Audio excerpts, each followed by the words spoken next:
अब कार्स और ज्यादा पावरफुल होने लगी थी। V8 engine, muscles car, speed, wow.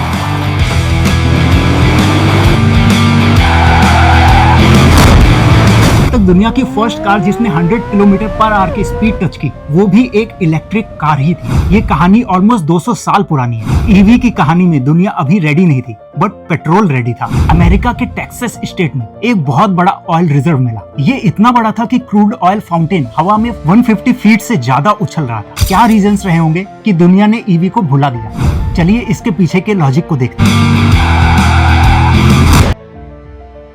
Is this new technology, right? It's electric cars. Electric vehicles. Electric vehicles are projected to boom over the next few years. The EV boom is here to stay. दोस्तों, आज जिस EV को हम future technology बोल रहे हैं, वो actually past का कमबैक है। आज टेस्ला, BYD, टाटा, इवन हर एक कार मैन्युफैक्चरिंग इस ईवी की रेस में भाग रही है। बट ये रेस 21st सेंचुरी में स्टार्ट नहीं हुई थी। ये कहानी ऑलमोस्ट 200 साल पुरानी है और जिसे पूरा होने में 60 साल और कई अलग अलग दिमाग लगे थे। साल 1828 में हंगरी के एक इन्वेंटर एनोइस जेडलिक ने इलेक्ट्रिक मोटर को मिनिएचर कार में फिट कर दिया। ये रियल कार तो नहीं थी, बट ये एक सिग्नल था कि ऐसा भी कुछ बनाया जा सकता है। फिर एंट्री होती है स्कॉटलैंड के रॉबर्ट एंडरसन की। 1832 में एंडरसन ने एक वर्किंग इलेक्ट्रिक कैरेज मॉडल बना दिया। उस जमाने में जब हॉर्स ड्रिवन कार्ट होते थे, तब एक फुल वर्किंग मॉडल बना देना किसी रेवोल्यूशन से कम नहीं था। लेकिन प्रॉब्लम अभी भी खत्म नहीं हुई थी। गाड़ी तो बन गई थी, लेकिन उस टाइम रिचार्जेबल बैटरीज एग्जिस्ट ही नहीं करती थी। ये आइडिया तो पावरफुल था, बट टेक्नोलॉजी उतनी स्ट्रांग नहीं थी, क्योंकि बैटरीज अगर रिचार्जेबल नहीं होंगी तो उसे हर यूज के बाद फेंकना पड़ेगा। फिर 1859 में आते हैं फ्रेंच फिजिसिस्ट गैस्टन प्लेंटे, जो दुनिया के सामने first rechargeable lead acidic battery लेकर आए। ये वही बेसिक बैटरी केमिस्ट्री है जिसका इवॉल्व वर्जन हम आज भी कार में यूज करते हैं। अब पहली बार इलेक्ट्रिसिटी को स्टोर करके फिर से यूज करना पॉसिबल हो गया। ईवी के पास सिर्फ मोटर नहीं थी, ईवी के पास एक अपना फ्यूल टैंक था। और सबसे जबरदस्त ट्विस्ट साल 1884 में आया, जब इंग्लैंड की रोड पर थॉमस पार्कर ने हाई कैपेसिटी रिचार्जेबल बैटरीज के साथ एक प्रैक्टिकल इलेक्ट्रिक कार चलाई। फिर तो ये सिलसिला वर्ल्ड वाइड स्टार्ट हो गया। अराउंड 1890 में अमेरिका के विलियम मॉरिसन ने 6 पैसेंजर इलेक्ट्रिक वैगन बना दी, जो उस जमाने में 14 माइल पर आवर तक जा सकती थी।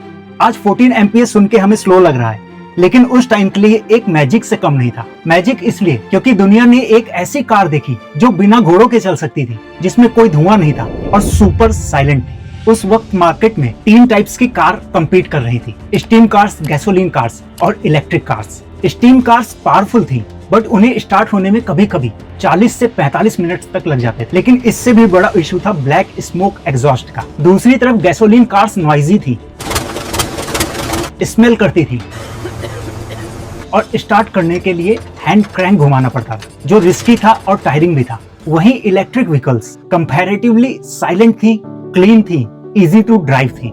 ना कोई स्मोक, ना कोई स्मेल और ना ही हैंड क्रैक की प्रॉब्लम।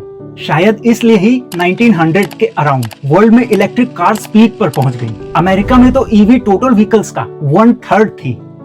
यहाँ तक दुनिया की फर्स्ट कार जिसने 100 किलोमीटर पर आवर की स्पीड टच की, वो भी एक इलेक्ट्रिक कार ही थी। बट अब सवाल आता है कि ईवी स्लो और बोरिंग भी नहीं थी, टेक्नोलॉजी और कंफर्ट में भी बेस्ट थी। तो ऐसी क्या रीजंस रहे होंगे कि दुनिया ने ईवी को भुला दिया? सच ये है, ईवी फेल नहीं हुई थी, ईवी टाइम से पहले आ गई थी। और किसी भी टेक्नोलॉजी के लिए सिर्फ इन्वेंशन काफी नहीं होता, उसके लिए दुनिया को अभी रेडी होना भी पड़ता है। और ईवी की कहानी में दुनिया अभी रेडी नहीं थी, बट पेट्रोल रेडी था। 10 जनवरी 1901 को अमेरिका के टेक्सास स्टेट में एक बहुत बड़ा ऑयल रिजर्व मिला। ये इतना बड़ा था कि क्रूड ऑयल फाउंटेन हवा में 150 फीट से ज्यादा उछल रहा था। इस सिचुएशन को कंट्रोल करने में ही 9 दिन लग गए थे, जहां वर्ल्ड में अभी तक कहीं भी 100 बैरल पर डे से ज्यादा तेल नहीं मिल रहा था। इस अकेले कुएं से हर दिन 1 लाख बैरल तेल निकल रहा था। और इसी इवेंट ने पूरी दुनिया की इकोनॉमी और ट्रांसपोर्ट सिस्टम को हमेशा के लिए चेंज कर दिया। यहाँ से पेट्रोल कार को फ्यूल अवेलेबिलिटी की एक ऐसी एडवांटेज मिल गई जो ईवी के पास नहीं थी। और दोस्तों, टेक्नोलॉजी की रेस में जिसे पहले एडवांटेज मिल जाए, मार्केट हमेशा उसी साइड चला जाता। और यही हुआ था जब 1908 में हेनरी फोर्ड ने मॉडल टी लॉन्च कर दिया था, जिसका मेन एम था कि मिडिल क्लास भी कार को अफोर्ड कर सके। मॉडल टी से पहले कार्स मोस्टली मैन्युअली असेंबल होती थी, बट अब कार्स असेंबली लाइन पर बन रही थी। और प्रोडक्शन इतना तेज हो रहा था कि जो कार्स पहले $850 में आती थी अब सिर्फ $260 में मिल रही थी। उधर ईवी अभी भी $1200 से ऊपर ही मिल रही थी। और यही ईवी को एक दूसरा मेजर शॉक लगता है, क्योंकि ईवी फ्यूचर तो दिखा सकती थी बट पेट्रोल कार्स बजट में आ रही थी।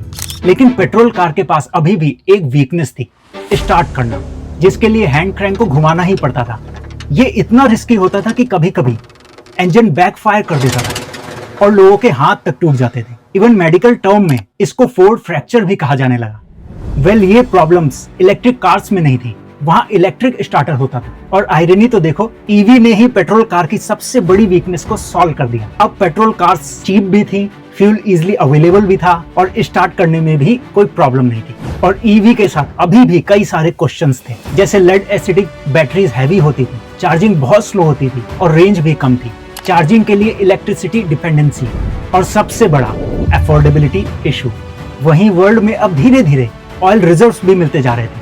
Iran, Venezuela, Iraq, Kuwait, Saudi Arabia, Russia और इंडिया। और दूसरी तरफ अब कार्स और ज्यादा पावरफुल होने लगी थी। V8 engine, muscles car, speed, वाव।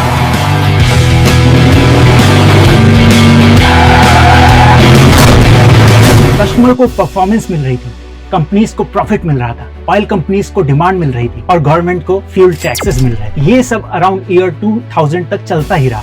लेकिन 2000 के बाद गेम रिवर्स हो जाता है। पहला और सबसे बड़ा गेम चेंजर था लिथियम आयन बैटरी, जिसने पुरानी लेड एसिडिक बैटरी के सारे इशू सॉल्व कर दिए। ये कॉम्पैक्ट और मोर पावरफुल थी, जिससे अच्छी रेंज मिलने लगी।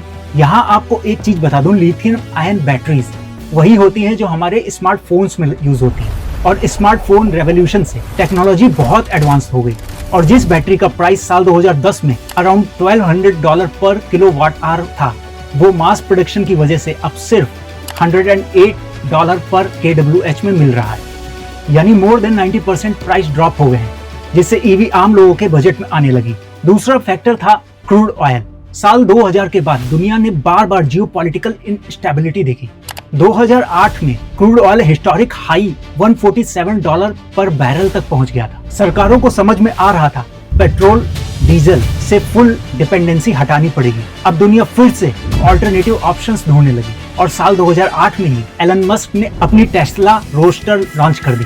ये एक ऐसी ईवी थी जो 0 से 100 किलोमीटर पर आवर की स्पीड सिर्फ 3.7 सेकंड्स में पकड़ रही थी, वो भी एक सिंगल चार्ज में लगभग 400 किलोमीटर की रेंज के साथ। अब ईवी एक स्टेटस सिंबल थी और हाईटेक कार भी। इसके बाद दुनिया के बाकी बड़े ब्रांड जैसे BMW, मर्सिडीज और भारत में टाटा को भी इस रेस में कूदना पड़ा। दूसरी तरफ दुनिया अब क्लाइमेट चेंज को भी सीरियसली कंसिडर करने लगी।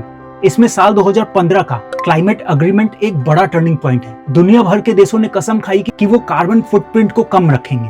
सरकारों ने यूरो 6 और भारत में BS6 जैसे स्ट्रिक्ट एमिशन नॉर्म्स लाए गए, जिससे कन्वेंशनल डीजल गाड़ियां बनाना कंपनियों के लिए बहुत महंगा हो गया। इसके साथ ही दुनिया भर की सरकारों ने जनता को ईवी की तरफ मोड़ने के लिए सब्सिडी देना शुरू कर दिया। चलिए इसके पीछे के लॉजिक को देखते हैं। क्रूड ऑयल को सरकार एक लायबिलिटी समझती है। आज इंपोर्ट किया, गाड़ी में डाला और कल धुआं बनकर उड़ गया। But batteries are consider as asset, क्योंकि एक बार बैटरी को इंपोर्ट की तो उसको मल्टीपल ईयर्स सिर्फ रिचार्ज करके यूज किया जा सकता है, जिससे ऑयल इंपोर्ट कम होगा। ऑयल एक नेचुरल मोनोपोली है। हम इंडिया में कितनी भी रिसर्च कर लें, लेकिन क्रूड ऑयल को पैदा नहीं कर सकते। वहीं बैटरीज एक टेक्नोलॉजी है। हाँ, अभी हम लिथियम आयन के लिए चाइना पर डिपेंडेंट है, बट दुनिया में अभी अदर मटेरियल्स पर रिसर्च भी चल रही है, जैसे सोडियम आयन जो नमक से बनता है और भारत में नमक बहुत ज्यादा है, या सॉलिड स्टेट बैटरीज। इसमें से अगर किसी को भी सक्सेस मिलती है तो इंडिया को एक अनफेयर एडवांटेज मिलेगी। इसके अलावा बैटरीज के मटेरियल्स को रिसाइकल भी किया जा सकता है। एक बार देश में लाखों बैटरीज आ गई तो 10 साल बाद उन्हीं को रिसाइकल करके नई बैटरीज बनाई जा सकती है, बट तेल को रिसाइकल करना पॉसिबल नहीं। सो दोस्तों, ये था ईवी का सफर, जिसे कभी दुनिया ने भुला दिया था। आज वही दुनिया के सामने एक सेफ ऑल्टरनेटिव बनकर आया है। आपको क्या लगता है कि क्या ईवी फ्यूचरिस्टिक है? Please drop your comment, and that's all for this video. I'll see you next one with a new perspective. Thank you.